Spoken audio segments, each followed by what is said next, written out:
അമ്മയെ കാണുന്നില്ല, അതാണ് ഇപ്പോഴത്തെ വിഷയം. ഇച്ചാൻ തെരഞ്ഞു പോയിട്ടുണ്ട്. കാര്യം വേറൊന്നുമല്ല, ഞാൻ കെട്ടും കഴിഞ്ഞ് എന്റെ കെട്ടിന്റെ വീട്ടിൽ പോകുന്ന കാണാൻ വയ്യ, അത് തന്നെ കാര്യം. അപ്പം നേരത്തെ തന്നെ ഞങ്ങൾ പോകുന്ന കാറിന് മുമ്പിൽ സ്ഥാനം പിടിച്ചിട്ടുണ്ട്. അമ്മയ്ക്ക് വേണ്ടി കാത്തിരിക്കാവും.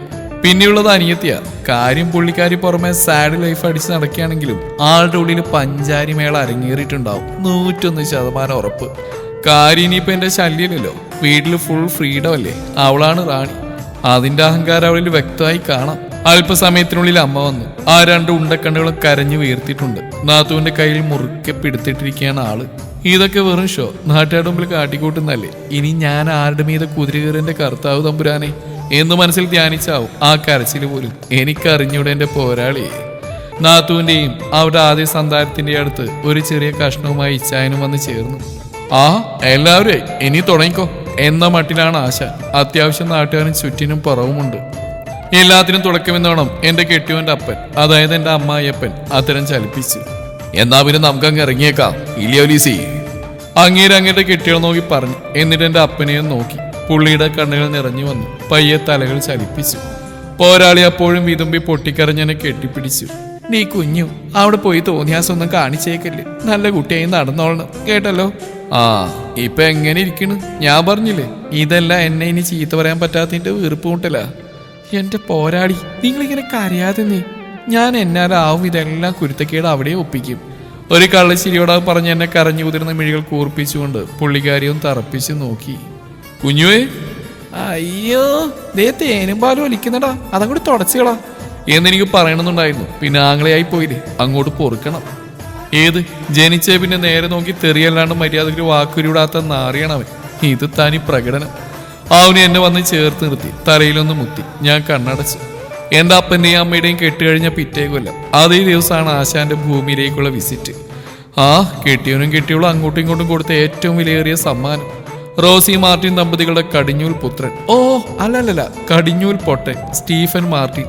ജനിച്ച 5-6 കൊല്ലം ആശാൻ രാജാവായി നടന്നു. ഏട്ടന്മാരുടെ പൊന്നനിയനാണല്ലോ. പോരാഞ്ഞ കുടുംബത്തിലെ ആദ്യ സന്തതി, അതും ആണൊരുത്തൻ. മതിയല്ലോ. കൊല്ലം 5 കഴിഞ്ഞപ്പോഴേക്ക് ആൾക്കൊരു പൂതി, ഒരനിയത്തിയെ വേണം. കാര്യം വേറൊന്നുമില്ല, ക്ലാസ്സിലെ ഒരുത്തന് കുഞ്ഞാവുണ്ടായി പോലും അനിയത്തി. അപ്പൊ അവനും വേണത്രേ. പിന്നെ വാശിയായി, കരച്ചിലായി, ബഹളായി. അങ്ങനെ എന്റെ ഭൂമിയിലേക്കുള്ള എൻട്രിക്ക് അവൻ തന്നെ വിധി എഴുതി. അങ്ങനെ ഞാൻ ജനിച്ചു. എന്റെ ജനനം മുതൽ ഈ നിമിഷം വരെ അവനാണ് എന്റെ കാര്യങ്ങളൊക്കെ തീരുമാനിക്കുന്നത്. കാര്യം അവനെങ്കിലും ഉണ്ടല്ലോ, അതിന്റെ ധാരാളം. അങ്ങനെ ആ വിശേഷ ദിവസം വന്നെത്തി. മാമോദീസ, അതന്നെ ക്രിസ്തുവിന്റെ ശരീരമാവുന്ന സഭ നിയമിച്ച കൂദാശ. അന്ന് തന്നെയാണല്ലോ പേരിടലും. ദൈവികമായ കൂദാശകൾ കഴിഞ്ഞ് പേര് വിളിക്കാൻ തിരുമേനി പേര് ചോദിച്ചു. കുട്ടിക്ക് എന്താ പേരിടുന്നേ? അപ്പനും അമ്മയും നല്ല ഇടിവെട്ട് പേരും സെറ്റാക്കി വെച്ചിരുന്നു. നോവാധാര മാർട്ടിൻ. അത് പറയുന്നതിന് തൊട്ടു മുന്നേ അതാ ഒരു പീകിരി ശബ്ദം. ആരാ? അതന്നെ എന്റെ ആങ്ങളെ പുണ്യാളൻ സാര, സ്റ്റീഫൻ ഇച്ചായന്റെ സാറമോളാ. അയ്യോ, മൊട്ടേന്ന് വിരിഞ്ഞില്ല ഒരു ഇച്ചായൻ. എല്ലാം കേട്ട് തിരുമേനിയുടെ കൈ കിടന്ന് ഞാൻ ഓർത്തു. ചാടിക്കേറി പറയുന്ന അവൻ എന്താ നടക്കുന്നതെന്ന് കത്തിയില്ലെങ്കിൽ കൂടി എനിക്കിട്ടുള്ള പണിയാണെന്ന് മനസ്സിലാക്കിയ ഞാൻ വരെ കണ്ണുമിഴിച്ചു. മോനയിച്ചു, സാറ് ചേച്ചി ഉള്ളപ്പോ കുഞ്ഞാവയ്ക്ക് എങ്ങനെയാടാ ആ പേര് തന്നെ വിളിക്കുന്നേ? നമുക്ക് വേറെ വിളിക്കാടാ. അപ്പൊ എന്റെ ചേട്ടന്റെ മകളാണ് സാറ. കാര്യം അവന് സാറ ചേച്ചി വലിയ കാര്യമായതുകൊണ്ടാണ് ആശാൻ ആശയം മുന്നോട്ട് വെച്ച്. അപ്പൊ എന്റെ വാക്കുകൾ ഇടുത്തി വീണ എക്സ്പ്രഷൻ വിട്ട് കണ്ണു നിറച്ച് അവൻ എന്നെ കൈക്കുമ്പിൽ പിടിച്ചിരിക്കുന്ന തിരുമേനിയെയും നോക്കി. ആ നോട്ടത്തിൽ തിരുമേനി അങ്ങോട്ട് വീണെന്ന് പറഞ്ഞാൽ മതിയല്ലോ. അങ്ങേര് പറയുവാ, അല്ലെങ്കിലും ഇളയ കുട്ടികൾക്ക് എപ്പോഴും പേരിടുന്ന മൂത്ത പിള്ളേരല്ലേ. അവന്റെ ആഗ്രഹം നടക്കട്ടെ, കൊച്ചു കുഞ്ഞല്ലേ എന്ന്. ആര് പറഞ്ഞു? അതിന്റെ അപ്പനും അമ്മയ്ക്ക് കിട്ടാം, എനിക്ക് ഈ പേര് വേണ്ട. പള്ളിമുറിയുടെ സീലിംഗ് നോക്കി നിർവൃതി അണഞ്ഞു കിടക്കുന്ന ഞാൻ മനസ്സിൽ ഓർക്കാതിരുന്നില്ല. മതിയല്ലോ, അവൻ തുള്ളിച്ചാടി. അങ്ങനെ എനിക്ക് പേര് വിട്ടു, സാറാ മാർട്ടിൻ. അവിടെയും എന്റെ കാര്യം മൂഞ്ചിയായി, അവിടെയും എന്റെ കാര്യം 3G ആയി. പിന്നെ അങ്ങോട്ട് അഴിഞ്ഞാട്ട നാളുകളായിരുന്നു. തെറ്റിദ്ധരിക്കല്ലേ, എനിക്കല്ല എന്റെ ഇച്ചായൻ തെണ്ടിക്ക്. കുറച്ചങ്ങോട്ട് വലുതായത് തുടങ്ങിയവന്റെ ആങ്ങള ഭരണം. പിന്നെ അടിയായി, പിടിയായി, വഴക്കായി, പോരാളിയുടെ കയ്യിൽ നിന്ന് ചട്ടകത്തിന് ഏറായി. അങ്ങനെ എന്തെല്ലാം സംഭവ വികാസങ്ങൾ. കാലം അങ്ങനെ കടന്നുപോയി. ഞാൻ 1ൽ പഠിക്കുമ്പോൾ, കൃത്യമായി പറഞ്ഞ 7 വയസ്സ്. ആ പരനാറിയുടെ കൂട്ടുകാരനെ പോലെ എൻ്റെ കൂട്ടുകാരിക്കുണ്ടായ ഒരു അനിയത്തി. പിന്നെ അവളുടെ വീമ്പിളക്കൽ, കണ്ണെഴുതിക്കും, പൊട്ടുതൊടിക്കും. എനിക്ക് വാശിയായി. എനിക്കും വേണം ഒരു അനിയത്തിയെ. വീട്ടിൽ കാര്യം അവതരിപ്പിച്ചു. ആദ്യം കുറെ ചൂലേറ് കിട്ടിയെങ്കിലും അമ്മയുടെ ചേച്ചിയുടെ വാക്യം പുറത്ത് അമ്മയങ്ങ് വീണു. അങ്ങനെ എൻ്റെ 7ാം വയസ്സിൽ എൻ്റെ ആങ്ങളയുടെ 12ാം വയസ്സിൽ 3ാമത്തെ ഐറ്റം ലാൻഡായി. സ്വര മാർട്ടിൻ, എല്ലാവരുടെയും കുഞ്ഞാവ. പിന്നെ അങ്ങോട്ട് എനിക്കൊന്നും ഓർമ്മയില്ല.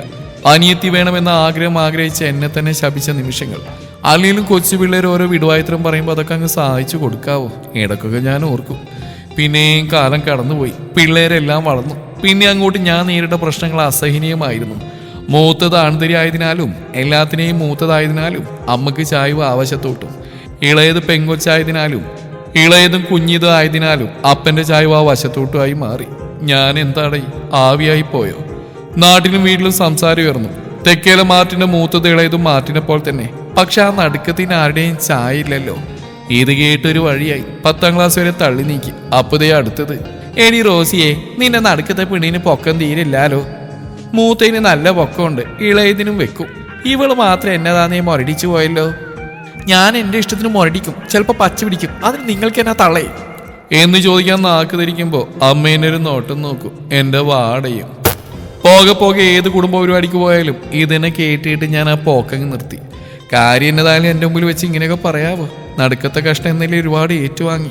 ചേട്ടനെ തല്ലിയ ഡീ അവൻ നിന്റെ മൂത്തല്ലേടി എന്ന പോരാളിയുടെ ഡയലോഗ് ആ സ്പോട്ടിൽ വരും. ഓക്കെ, മനസ്സിലാക്കാം, മൂത്തവരെ ബഹുമാനിക്കണം. എന്നാ അനിയത്തി എന്നെ തല്ലിയാലോ? അമ്മയോട് വലിയ കാര്യത്തിൽ ഞാൻ പോയി പറയും, അമ്മേ എന്നെ അവൾ തല്ലി, ചീത്തോറ എന്ന്. അപ്പതേ അടുത്ത ആസ്ഥാന ഡയലോഗ്, എടി അവള് കുഞ്ഞല്ലേടി, നീ ഇതൊക്കെ ഇങ്ങനെ ഊതി പെരിപ്പിക്കണോ? നിനക്കൊന്നും ക്ഷമിച്ചൂടെ? ഇപ്പൊ എങ്ങനെ ഇരിക്കണു? നമ്മൾ വീണ്ടും ശശി. പിന്നെ എനിക്കിതൊക്കെ അങ്ങ് ശീലമായി. അവന് ഉപയോഗിച്ച് എനിക്ക് തരും. അപ്പം ഞാൻ വലിയ കാര്യത്തിന് ഞാൻ ഉപയോഗിച്ച് അനിയത്തി കൊടുക്കും. അപ്പതേ പോരാളി പിന്നെ, നിന്റെ നീ ഉച്ചക്ക് ഉപയോഗിച്ച് പഴയതായില്ലേ, അവൾക്ക് ഞങ്ങൾ വേറെ വാങ്ങിക്കോളാം. അത് ശരി, അപ്പം ഞാൻ സ്പീഡ് ഇളങ്ങൂലിയോ? പിന്നെ കാര്യത്രയ്ക്കായാലും അപ്പനും അമ്മയും മനസ്സിലാക്കിയതിലും വെടിപ്പായി ആ പരനാറിച്ചാനെ മനസ്സിലാക്കിയിട്ടുണ്ട്. 9 പഠിക്കുമ്പോൾ ഒരാളോടൊരു ഇഷ്ടം, വേറെ ആരില്ല, സാക്ഷാൽ ജോർജിൻ കുര്യൻ. കൂടെ പിറന്നതിൽ ഒരുത്തി ഒഴികെ ബാക്കി എല്ലാ ആങ്ങളമാരായതുകൊണ്ടും കുടുംബത്തിലെ ആദ്യത്തെ പെൺതരി ആയതുകൊണ്ടും ധൈര്യം ലേശം കൂടുതലായിരുന്നു. ഞാൻ പോയി അങ്ങേരുടെ കാര്യം പറഞ്ഞു. പഠിത്തം കഴിഞ്ഞ് നോക്കാന്ന് പുള്ളിക്കാരൻ വിധി എഴുതി. കാര്യം എന്നേലും 3 വയസ്സിന് മൂത്തതാന്നേ. ജീവിതത്തിൽ ആദ്യമായിട്ട് തോന്നി ഇഷ്ടമായതിനാൽ അങ്ങനെ വിട്ടുകൊടുക്കാൻ ഉദ്ദേശിച്ചില്ല. +2 കഴിഞ്ഞപ്പോൾ വീണ്ടും പോയി പറഞ്ഞു.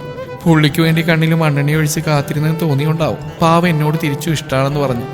സെറ്റായി. പിറ്റേന്ന് ഞാൻ ഇച്ചായന്തൻ്റെ കാര്യം പറഞ്ഞു. പിന്നെ അപ്പനോടും. അപ്പന് വലിയ കുഴപ്പമൊന്നും ഉണ്ടായിരുന്നില്ല. കാര്യം അങ്ങോട്ട് ആത്മാർത്ഥ സുഹൃത്തിൻ്റെ മകനാണേ. നാട്ടിൽ അത്യാവശ്യം നല്ല സ്വഭാവക്കാരനായ ജോർജിനോട് ഐശാനും വിരോധം കണ്ടില്ല. പിന്നെ പള്ളിയിൽ ആൾ ടൈം ഹാർട്ട് ത്രോബ് എന്ന് കണ്ണുകുട്ടികളായ പെമ്പിള്ളേർ പുള്ളിയെ വിശേഷിപ്പിക്കുന്നുണ്ട് അങ്ങേരെ അളിയനാക്കാൻ കുഞ്ഞാവക്ക് എതിർപ്പില്ലായിരുന്നു. എന്നാൽ അവിടെയും പോരാളി വാളെടുത്തു. ജോർജിനോട് എതിർപ്പുള്ളതുകൊണ്ടൊന്നുമില്ല, പഠിക്കുമ്പോൾ തോന്നുന്നൊന്നും ഉള്ളതല്ല പോലും. ഇതൊക്കെ തോന്നലാന്ന് പറഞ്ഞ് എൻ്റെ 3 കൊല്ലത്തെ കാത്തിരിപ്പിനെ അപ്പാടെ ആക്ഷേപിച്ച് പുള്ളിക്കാരി കയറിപ്പോയി. ഞാൻ വിട്ടുകൊടുക്കോ? അത്തള്ളയുടെ മോള്. ഞാൻ കെട്ടുന്നെങ്കിൽ ഇനി അങ്ങേരേ ഉള്ളൂന്ന് ഞാനും ഇങ്ങോട്ട് തീരുമാനിച്ചു. ഉപരിപഠനത്തിന് ബാംഗ്ലൂർക്ക് വണ്ടി കയറി ഇച്ചായും പിന്നെ അവിടെ തന്നെ ജോലിക്കങ്ങ് കയറി. ഇതിനിടയിൽ 8ാം ക്ലാസ് മുതൽ അവൻ്റെ ബാല്യകാല സഖിയെ അവനും വിളിച്ചെത്തു കൊണ്ടുവന്നു. എൻ്റെ ഭൂമിയിലെ മാലാക ഇച്ചായൻ്റെ കാലത്തി എൻ്റെ ആകെയുള്ള സമാധാനം. അവനെ വരച്ച വരയിൽ നിർത്താൻ അവളെ കൊണ്ടേ ആവും. ഞാനും അവൻ്റെ കൂടെ ബാംഗ്ലൂർക്ക് തന്നെ ട്രെയിൻ കയറി. മൂത്തപുത്രനെ വക്കീലാക്കണം എന്ന അപ്പൻ്റെ അതിമോഹം അപ്പാടെ കെട്ടിപ്പൂട്ടി അവൻ കലാകാരനായി. സൗണ്ട് എഞ്ചിനീയറിംഗ് വഴി മ്യൂസിക് ഡയറക്ടർ എന്ന ജോലിയിലേക്ക് വഴിയൊരുക്കി. അവിടെയും ആഗ്രഹം എന്നിൽ സബലീകരിക്കപ്പെട്ടു. നടുക്കഷ്ടമാണെങ്കിൽ അതിനൊക്കെ വേണം. അങ്ങനെ ഭാവിയിലെ വക്കീലാവാനുള്ള തത്രപ്പാടിലായി ഞാനും. കൊല്ലം 4 കഴിഞ്ഞപ്പോഴേക്കും ഈ ചായനെ കുഞ്ഞേച്ചി കെട്ടിച്ചു കൊടുത്തു. അല്ല, കുഞ്ഞേച്ചിനെ അവന് കെട്ടിച്ചു കൊടുത്തു. കാര്യം ഇച്ചായനെ പട്ടിവരെയാണെങ്കിലും നാത്തൂൻ എൻ്റെ ക്രൈം പാർട്ട്ണറാണ്. പിന്നെ മാസങ്ങൾക്കൊടുവിൽ എൻ്റെ ഇച്ചായൻ്റെ ഒരു തന്തയായി. ആഹാ, സന്തുഷ്ട കുടുംബം. ഇപ്പൊ 2ാമതൊന്നും കൂടി റിലീസായിട്ടുണ്ട്. മോഹൻലാലിന്റെ പടം റിലീസായ പോലെ, അധികമായിട്ടില്ല. അങ്ങനെ ഏറെ നാളത്തെ കാത്തിരിപ്പിനപ്പുറം നീണ്ട 6 കൊല്ലത്തെ പബ്ലിക് റിലേഷൻഷിപ്പും അതിന് കൂടെ 3 കൊല്ലത്തെ എൻ്റെ കാത്തിരിപ്പും കൂട്ടിക്കലർത്തി 9 കൊല്ലത്തെ പരിശ്രമത്തിനൊടുവിൽ ഇന്ന് ഞങ്ങൾ വിവാഹിതരായി. കെട്ടുകഴിഞ്ഞ് ആദ്യം ഞാൻ നോക്കിയത് എൻ്റെ തള്ളയാണ്. ഇപ്പൊ എന്നായി എന്ന ഭാവത്തിൽ ഞാൻ പോരാളിയെ പൂച്ചിച്ച് തള്ളി. ഇതെല്ലാം ചിന്തിച്ചീർന്നും കരച്ചിലൊക്കെ ഒരു അവസാനത്തിൽ എത്തിയിരുന്നു. കുഞ്ഞാവയാണ് അഭിനയ റാണി. എന്താ മോളെ, ഓസ്കാർ എടുക്കട്ടെ എന്ന് ഞാൻ കണ്ണോട് കാണിച്ചപ്പോൾ അവൾ ഒന്നുകൂടെ അമ്മയെ ചേർത്ത് പിടിച്ചതേ മൂങ്ങുന്നു. നാത്തൂൻ ശരിക്കും കരയുന്നുണ്ട്. ആ, അതിനേലും ലേശം ആത്മാർത്ഥയുണ്ടല്ലോ. എൻ്റെ ജീവിതം ധന്യമായി. അതിമനോഹരമായ ഇവരുടെ മെലോ ഡ്രാമ ഒരു മൂലക്കുന്ന് ആസ്വദിക്കുകയായിരുന്നു ഞാനും എൻ്റെ കെട്ടിയോനും ആങ്ങളെ പോലെ പാട്ടിൻ്റെയും ലൈറ്റിൻ്റെയും ഒക്കെ പിറകെ പോയി. ഇപ്പൊ തിരക്കില്ലാത്തൊരു സൗണ്ട് സിസ്റ്റം ഗ്രൂപ്പൊക്കെ ആയിട്ട് അങ്ങനെ പോകുന്നു.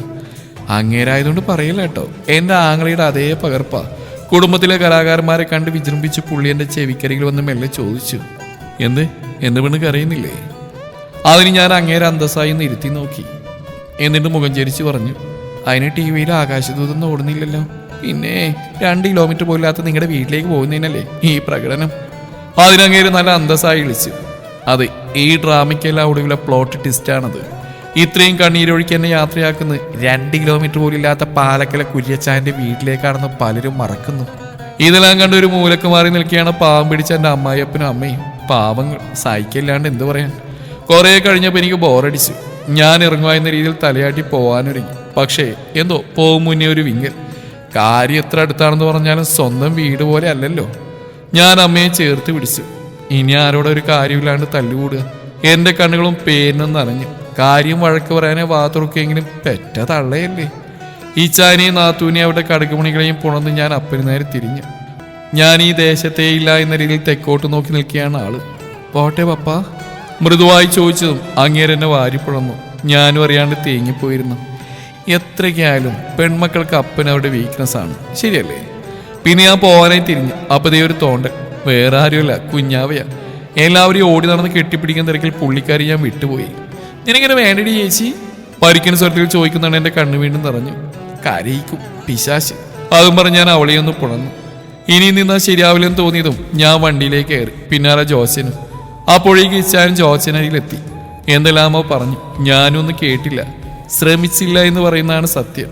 ശേഷം അവൻ എനിക്കരികിൽ വന്നു. ഇച്ചാൻ്റെ മുത്താട്ടോ. അതും പറഞ്ഞ് അവൻ എൻ്റെ തലയിൽ തലോടി. പോയി, കൺട്രോൾ പോയി. തെണ്ടി അവസാനം കരയിച്ചു. ഞാൻ ജോച്ചൻ്റെ നെഞ്ചോട് മുഖം പൊഴുത്തി. എന്നിട്ട് ഏങ്ങി ഏങ്ങി കരഞ്ഞു. അപ്പോഴേക്കും വിതുമ്പിക്കൊണ്ട് ഇച്ചാനും മാറി നിന്നു. വണ്ടി എടുത്തു. അവരെല്ലാം കൺവെട്ടത്തിൽ നിന്നും മറഞ്ഞു. എത്രയൊക്കെ ആയാലും എൻ്റെ വീട്ടുകാരല്ലേ, എൻ്റെ അമ്മയല്ലേ, അപ്പനല്ലേ. എനിക്കാകെയുള്ള എൻ്റെ രക്ഷാകവചയല്ലേ എൻ്റെ ഇച്ചായൻ.